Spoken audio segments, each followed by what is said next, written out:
The non-political Messiah of traditional Christianity.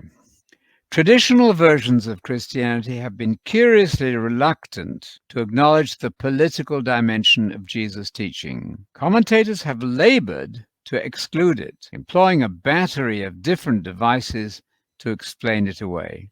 This process has involved nothing less than a tour de force by which the plainest biblical statements have been emptied of their obvious meaning. These techniques have not escaped criticism from those expositors who realized that violence was being done to the sacred text. The remark of Albert Schweitzer deserves to be quoted in this context. Many of the greatest sayings of Jesus are found lying in a corner like explosive shells from which the charges have been removed. We have made Jesus hold another language with our time from that which he really held.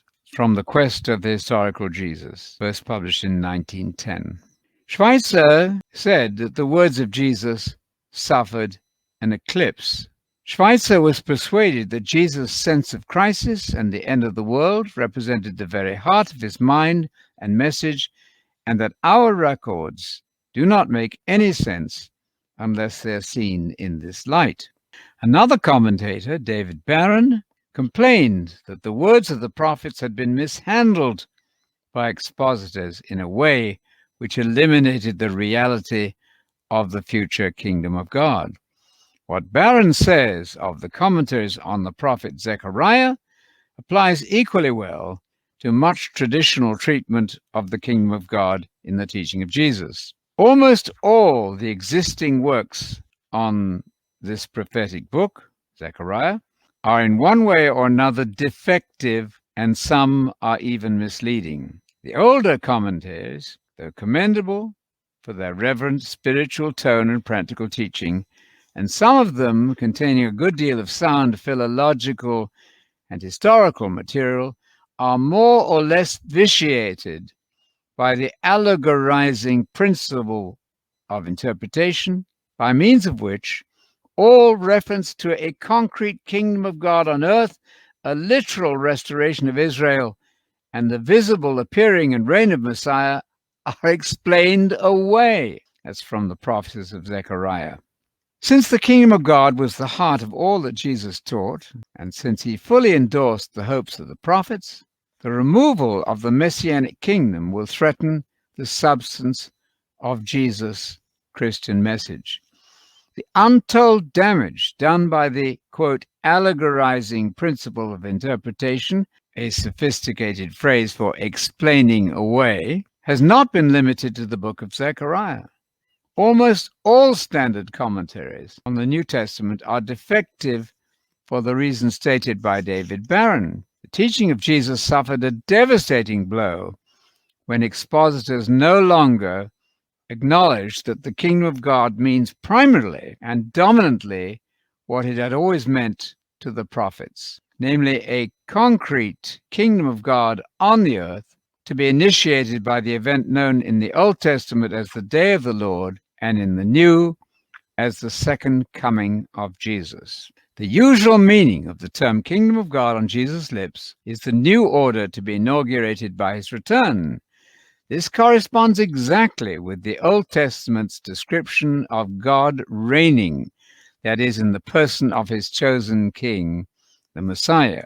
And for that fact, see, in addition to many other passages, Isaiah 52, verses 7 to 10, chapter 32, verse 1, Psalm 2, Zechariah 14, 9 and following, Revelation 11, 15 to 18, and Psalms 96 to Psalm 101, which describe the day on which the Lord has become king, how he's begun to reign. So the kingdom of God on the earth to be initiated by the event known in the Old Testament as the day of the Lord, in the New as the second coming of Jesus. Traditional theology seems to have forgotten that Jesus came to confirm the promises made to the fathers, Romans 15, verse 8, and the fathers, beginning with Abraham, were expecting to inherit the world, Romans 4, verse 13.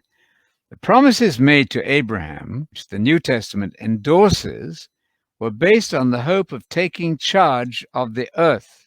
Jesus' promise of reward to his disciples was described in terms of governmental office. Take charge of 10 cities, Luke 19, verse 17. The hope kindled by Jesus is no different. He promised the meek that they would one day inherit the earth, Matthew 5:5, and that God would give them the kingdom, Luke 12:32. New Testament Christianity promises its adherents administrative positions in a new government destined to appear on earth when Jesus returns. Revelation 2, verses 26 to 27, and chapter 5, verse 10. Daniel 7, verses 18, 22, and 27. A Messiah who fails to take up his office as ruler of a universal empire centered in Jerusalem is not the Messiah expected by the prophets and promised by Gabriel to Mary in Luke 1, verses 32 and 33. It is fair to ask, therefore, whether the Jesus of traditional theology, of whom little or nothing is ever said in regard to a world empire on earth inaugurated by a future crisis, can be the Jesus Messiah of the Bible.